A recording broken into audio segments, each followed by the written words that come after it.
I left school at 15 with absolutely no qualifications. That was the point where I was diagnosed as being on the autism spectrum, and I was given a letter to take home to my parents that said they weren't entering me for GCSEs, and because of my condition I couldn't hope to work.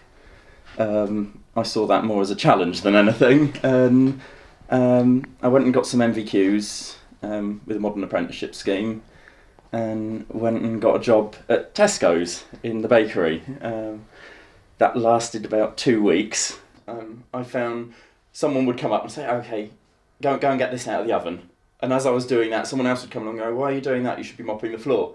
And I just couldn't keep up with what I was supposed to be doing or how to manage this. Very hot environment, very, very busy, very hard. I didn't manage that. So I went back down to the job centre and said, "Just give me anything." And I found myself then working in a microfilm plant, scanning documents. Again, very hot, noisy environment. I wasn't coping with it very well at all. That lasted a week. And I found out about a job at a local military base, stacking shelves in one of the warehouses. I really enjoyed the environment, and being with the military, it was very structured. They told us exactly what to do, and I felt quite happy there. And that was 13 years ago now, and I'm still working as a civil servant. I've had a number of different posts since then. I mean, I'm very lucky at the moment, the current position I hold, and I've had a number of different positions within the civil service, and the one I've got at the moment, they're very, very understanding, and they've actually gone out of their way to find out about how the condition affects me and about what they can do to help.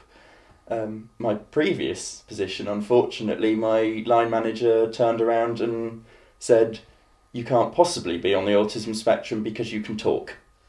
And I had to then challenge that, and that was very, very difficult. And I had to get another diagnosis just to show that, yeah, this is valid.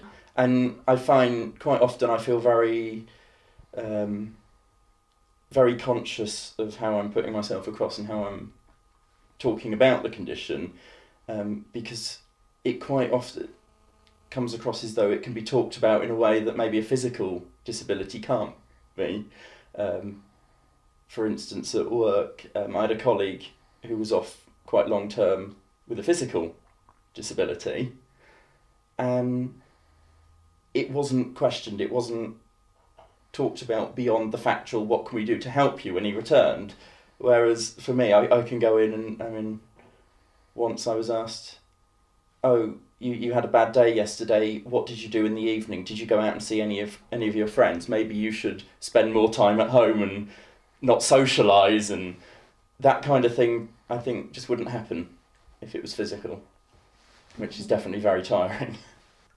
Certainly this previous line manager I'd had, the one that wasn't very supportive, I regularly had issues involving, like, behind the scenes. She had put in a submission to have me dismissed on medical grounds, having not told me. And there was a particular morning where I'd asked my father to call in, and he acts as my advocate.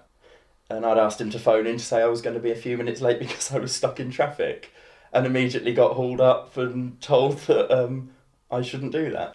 I think talking about it more is definitely a thing. Quite often people are scared to talk about anything to do with mental health, anything to do with autism, anything neurological. Like, people have very strange ideas, but then don't share them, they don't talk about them, and the more information out there, the better, the less confusion I think there will be. But also making sure that employers realise that they do need to be making adjustments, and they do need to be treating this the same as they would a physical disability. A lot of people think of autism as a children's issue, and it's not. Children with autism turn into adults with autism, and the services change. When you turn 18, you leave the children's services, go into the adult services, and you're just dumped in with the mental health unit. And although a lot of people on the spectrum face mental health problems, it isn't a mental health problem, autism, but it's all categorised the same, and the funding just isn't there. A bit of flexibility at work's really helpful as well.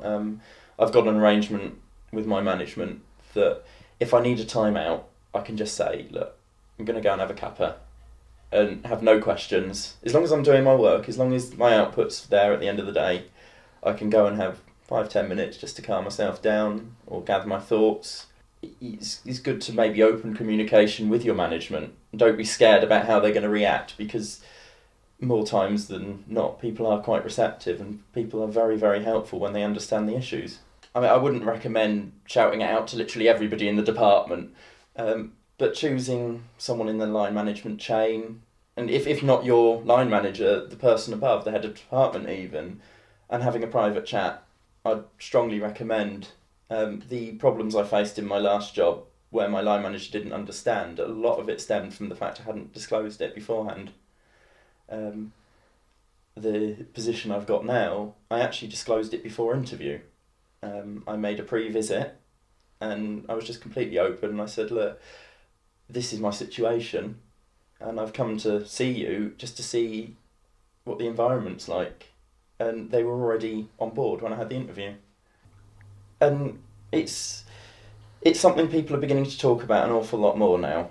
And even just within my workplace, I've been invited to a seminar in 2 weeks on mental health and autism in the workplace, which would never have happened 10 years ago. And just little things like that, it's a good sign.